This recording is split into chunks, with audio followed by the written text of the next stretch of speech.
নমস্কার বন্ধুরা, আজ আমি নিয়ে এসেছি দারুণ টেস্টি বেগুনের একটি সম্পূর্ণ নিরামিষ রেসিপি নিয়ে। এটা এইভাবে আপনারা যদি একবার বানিয়ে খান, বারবার কিন্তু এইভাবেই বানাবেন, এতটাই টেস্টি হয়। যে বেগুন খেতে অপছন্দ করে সেও কিন্তু চেয়ে চেয়ে খাবে। আর বানানোর পদ্ধতি একদম সহজ ও সাধারণ। চলুন তাহলে দেখে নেওয়া যাক। প্রথমে এখানে আমি ছোট ছোট কচি বেগুন নিয়ে নিয়েছি। এবার বেগুনটা বোটার দিকটা কেটে বাদ দিয়ে তারপর একটা বেগুনকে 4 ফালি করে নিলাম। তারপর বেগুনগুলো কেটে জলের মধ্যে নিয়ে নিলাম। এতে করে কিন্তু বেগুনটা কালো হয়ে যাবে না। বেগুন কিন্তু বেশিক্ষণ জলে ভিজিয়ে রাখবো না, নইলে কিন্তু বেগুন অনেকটাই জল টেনে নেবে। তাই বেগুনগুলো ধুয়ে তুলে নিলাম। তো আমি বেগুনগুলো কেটে নিয়েছি। এবার এখানে দেখুন আমি 3টে আলু নিয়ে নিয়েছি। আর আলু 3টের খোসাটা আমি আগেই ছাড়িয়ে নিয়েছি। তারপর বেগুনের মতো করে লম্বা লম্বা টুকরো করে কেটে নিলাম। আলুটা কেটেও কিন্তু জলের মধ্যে নিয়ে নিচ্ছি। তারপর ভালো করে ধুয়ে জল থেকে তুলে নিলাম। আমি এখানে বেগুন আর আলুটা লম্বা লম্বা করে কেটেছি, আপনারা আপনাদের পছন্দ অনুযায়ী কেটে নেবেন। আলু আর বেগুনটা পাশে রেখে দিয়েই এখানে আমি একটা মশলা তৈরি করে নেব। তাই নিয়ে নিলাম 1 চামচ কালো সর্ষে, 1 চামচ পোস্ত, পোস্তর পরিবর্তে আপনারা সাদা তিলও দিতে পারেন। তারপর 2টো কাঁচা লঙ্কা আর সামান্য একটু আদা দিয়ে এবার এটা আমি শিলপাটায় বেটে নিচ্ছি। তো আপনারা চাইলে কিন্তু মিক্সিতেও বেটে নিতে পারেন, তবে এখানে অল্প মশলা তাই আমি শিলে বেটে নিলাম। মশলাটা বেটে তুলে নিলাম। এবার অপর দিকে কড়াই গরম করে নিয়ে প্রথমেই এখানে দিয়ে দিচ্ছি 1 চামচ গোটা জিরে, দিয়ে দিচ্ছি 1/2 চামচ রাঁধুনি। এটা একটু শুকনো খোলায় ভেজে নিচ্ছি। এই মশলাটাই কিন্তু রান্নার স্বাদটাকে দ্বিগুণ বাড়িয়ে দেয়। তো মশলাটা ভেজে তুলে নিলাম। এবার ওই কড়াইয়ের মধ্যে দিয়ে দিচ্ছি 2 চামচ সর্ষের তেল। তেলটা গরম হয়ে গেলেই প্রথমেই আমি যে আলুগুলো কেটে রেখেছিলাম আলুগুলো ভেজে নেব। আর এই তেলটাই কিন্তু আমি সমস্ত রান্নাটাই করব, এর থেকে বেশি তেল দেব না। এবার আলুগুলো কিন্তু লাল লাল করে ভেজে নেব। তো দেখতেই পাচ্ছেন আলুগুলো কিন্তু খুব ভালো করে ভাজা হয়ে গেছে। এবার তেলটা ঝরিয়ে তুলে নিলাম। এবার ওই তেলের মধ্যেই কেটে রাখা বেগুনগুলো দিয়ে দিলাম। বেগুনগুলো ভাজার সময় গ্যাসের আঁচটা কিন্তু বাড়ানোই থাকবে। গ্যাসের আঁচ যদি বাড়িয়ে বেগুনগুলো ভাজা হয়, বেগুন কিন্তু ততটা তেল টানে না। বেগুনটা একটু নেড়েচেড়ে নিয়ে এর মধ্যে সামান্য একটু হলুদ গুঁড়ো আর সামান্য একটু লবণ দিয়ে দিলাম। লবণ আর হলুদ গুঁড়োটা দিয়ে বেগুনগুলো ভালো করে ভেজে নেব। বেগুন ভাজার সময় খুব বেশি নাড়াচাড়া করব না, থেমে থেমে তারপর একদিক ভাজা হয়ে গেলে আবারও একটু নেড়েচেড়ে নেব। তো এইভাবে থেমে থেমেই কিন্তু বেগুনগুলো ভেজে নিলাম। এবার ভালো করে তেলটা ঝরিয়ে বেগুনগুলো তুলে নিচ্ছি। আলু বেগুন ভেজে তুলে নিলাম। এবার দেখুন ওই তেলের মধ্যেই ফোড়নে দিয়ে দিচ্ছি 2টো শুকনো লঙ্কা, 1/2 চামচ দিয়ে দিচ্ছি কালো জিরে।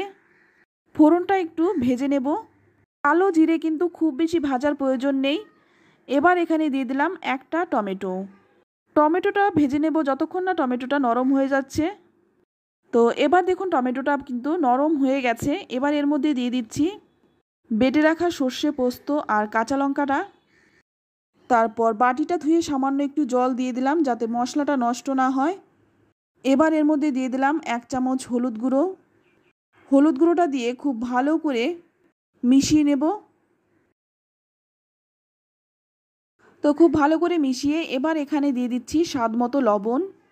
এখানে আমি রান্নার সম্পূর্ণ লবণটাই দিয়ে দিলাম। তারপর 2-3 মিনিট ভালো করে কষিয়ে নেব।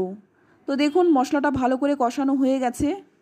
মশলা থেকে কিন্তু তেলও ছেড়ে দিয়েছে। এবার এর মধ্যে দিয়ে দিচ্ছি ভেজে রাখা আলুগুলো। প্রথমেই আমি আলুটা দিয়ে দিলাম। আলুটা দিয়ে মশলাটার সাথে ভালো করে একটু মিশিয়ে নেব। তারপর এর মধ্যে দিয়ে দিচ্ছি সামান্য একটু জল। জলটা দিয়ে ভালো করে মিশিয়ে নিচ্ছি যাতে করে মশলাটা আলুর সাথে খুব ভালো করে মিশে যায়। একটু নেড়েচেড়ে নিয়ে তারপর একটা ঢাকনা দিয়ে ঢেকে 5 মিনিট রেখে দেব। ততক্ষণে এখানে যে ভেজে রেখেছিলাম মশলাটা সেটা আমি বেটে নিচ্ছি। তো মশলাটা এখানে বেটে নিলাম। এবার দেখুন ঢাকনাটা খুলে নিয়েছি আর আলুর সাথে মশলাটা কিন্তু ভালো করে কষানো হয়ে গেছে। একটু নেড়েচেড়ে নিয়ে এবার এর মধ্যে দিয়ে দিচ্ছি 1 গ্লাস জল। তো খুব বেশি জল দেব না, এখানে আমি 1 গ্লাস জল দিলাম। জলটা দিয়ে ভালো করে এবার মিশিয়ে নেব। জলটা দিয়ে ভালো করে মিশিয়ে নিলাম, তারপর ঝোলটা ফুটে ওঠার জন্য অপেক্ষা করব। তো এদিকে দেখুন ঝোলটা কিন্তু খুব ভালো করে ফুটে উঠেছে। তো একটু নেড়েচেড়ে নিয়ে আরেকটু ভালো করে ফুটিয়ে নেব। ঝোলটা কিন্তু খুব ভালো করে ফুটিয়ে নিতে হবে, এতে করে তরকারির স্বাদটাও কিন্তু খুব ভালো হয়। তো দেখুন আলুটা কিন্তু খুব ভালো করে সেদ্ধ হয়ে গেছে। এবার এর মধ্যে দিয়ে দিচ্ছি ভেজে রাখা বেগুনগুলো। বেগুনটা দিয়ে এবার ভালো করে একটু মিশিয়ে নিচ্ছি। আর বেগুনটা দিয়ে খুব বেশি কিন্তু নাড়াচাড়া করা যাবে না, নইলে কিন্তু বেগুনগুলো ভেঙে যেতে পারে, কারণ বেগুন কিন্তু খুব নরম সবজি।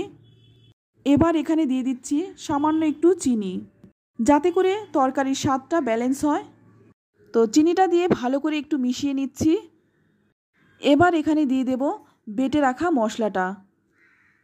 মশলাটা দিয়ে দিলাম, সঙ্গে দিচ্ছি 3টে চেরা কাঁচা লঙ্কা। কাঁচা লঙ্কার গন্ধটা কিন্তু এই তরকারিতে ভীষণ ভালো লাগে। তো আপনারা চাইলে দিতেও পারেন, নাও দিতে পারেন, তবে ঝালটা কিন্তু আপনাদের স্বাদ অনুযায়ী দেবেন, যে যেমন ঝাল পছন্দ করেন। একটু মিশিয়ে নিয়ে তারপর ঢাকনা দিয়ে ঢেকে 2 মিনিট রেখে দেব।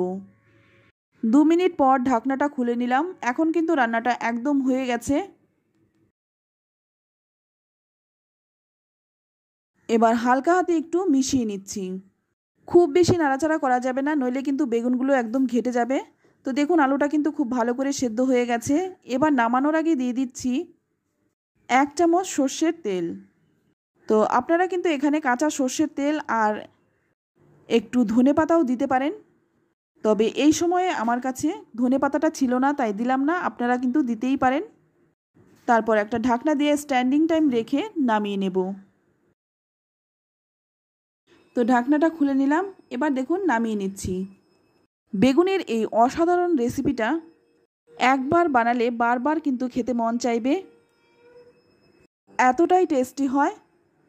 হয়তো আপনারা বুঝতেই পারছেন, বেগুনের এই রেসিপিটি থাকলে গরম গরম ভাতের সাথে কিন্তু আর কোনো কিছুই লাগবে না, শুধু এক পদ দিয়েই খাওয়া হয়ে যাবে। তো আপনারা একবার এইভাবে বানিয়ে দেখুন, আমি বলছি আপনাদেরও ভীষণ ভালো লাগবে। ভালো লাগলে লাইক, কমেন্ট, শেয়ার করবেন। আর আমার চ্যানেলে নতুন বন্ধু হয়ে থাকলে চ্যানেলটা সাবস্ক্রাইব করে নেওয়ার অনুরোধ রইল। তো আজ এই পর্যন্ত, আবারও নিয়ে আসবো অন্য কোনো নতুন রেসিপি। সকলেই ভালো থাকবেন, সুস্থ থাকবেন। ধন্যবাদ।